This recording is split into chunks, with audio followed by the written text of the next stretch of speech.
लोगों के जब इस घटना के बारे में सुना तो दाँते तले उंगली दबा ली। लोगों की आवाज़ भी तक नहीं निकली कि पलक झपकते ही कैसे क्या हो गया।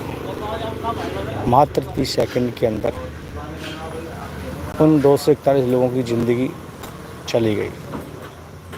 उन 241 लोगों के परिवारों की से पूछिए, किसी की पत्नी गई, किसी की बेटी गई, किसी की बहन गई, किसी का भाई गया, किसी के पिता गए, किसी के अंकल गए, किसी के ताऊ गए, किसी के मामा गए। यानी किसी न किसी के उसमें वो 241 लोग थे जिन्होंने इस ट्रेन क्रैश में अपनी जानें गंवाई। और उसमें से 12 वो मेंबर थे जो उस एरोप्लेन को क्रूज मेंबर थे, उसको हैंडल कर रहे थे। वो पायलट थे जो उसको चला रहे थे, जो और स्टाफ था वो उसकी व्यवस्थाएं संभाल रहे थे। ये इतना बड़ा हादसा हुआ। देश के जिन लोगों के पास ये वीडियो पहुंचा, जिसने खबर सुनी, सभी को सदमा सा लग गया। उन परिवार वालों से पूछिए जो अपने सपनों को लेकर उड़े थे लंदन की तरफ, वो सपने उनके वहीं जलकर राख हो गए। क्या क्या प्लानिंग करके घर से चले थे, जिसमें से एक भावुक करने वाला सबसे बड़ा वीडियो उन 3 मासूम बच्चों का, प्रत्येक जोशी का, उनकी पत्नी डॉक्टरनी, उनके 3 बच्चे, एक बेटी 2 बेटों के मुस्कुराते हुए चेहरे के वीडियो जब बनाया।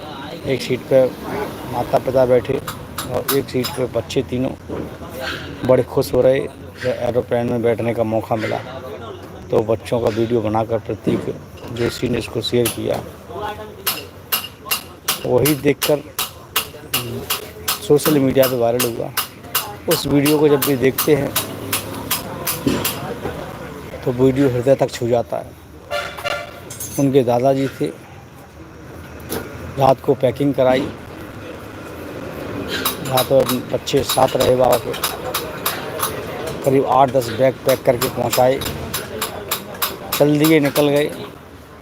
लेकिन उन वक्त पर मात्र 1 से 2 मिनट तक वो एरोप्लेन उड़ता है और क्रैश हो जाता है, जिसमें इतने मासूम लोगों की जानें चली जाती हैं।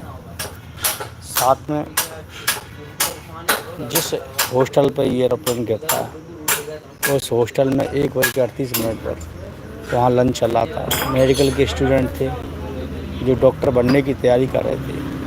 उनके भी अपने सपने थे, जो कोई राजस्थान से, कोई मध्य प्रदेश से, कोई यूपी से, कोई कहीं से, कोई कहीं से, देश के कोने कोने से वहाँ उस कॉलेज में पढ़ने के लिए गए। दोपहर का वक्त था, 1:38 का खाने का समय था, लंच कर रहे थे। उनको भी आवाज़ नहीं था कि इस तरीके से उनकी मौत काल बनकर वहाँ ये जहाज आएगा। जहाज के अंदर करीब 1,25,000 लीटर उसमें फ्यूल, पेट्रोल भरा हुआ था, जो उसका ईंधन होता है। उस ईंधन की वजह से इतना भीषण आग लगी कि उसकी चपेट में आने वाले पेड़ पौधे, पक्षी और वहाँ गलियों में चाय की टपरी पर के पास सोया हुआ बच्चा, एक 12 साल का, जो अपनी माँ को खाना देने के लिए आया था, तो वहीं पास में पेड़ के नीचे वो सो गया। वो भी उसकी चपेट में आ गया। उसकी माँ उसको बचाने के लिए गई, लेकिन आग का टेम्परेचर 1000 सेल्सियस से भी ज़्यादा था, क्योंकि जो पेट्रोल ईंधन होता है बहुत ही हैवी क्वालिटी का होता है। तभी एरोप्लेन चल पाते हैं और वो भयंकर आग थी। एक पल में उसने जहाँ तक टैंक का पेट्रोल गया वहाँ तक उसको अपनी कब्र में कर लिया।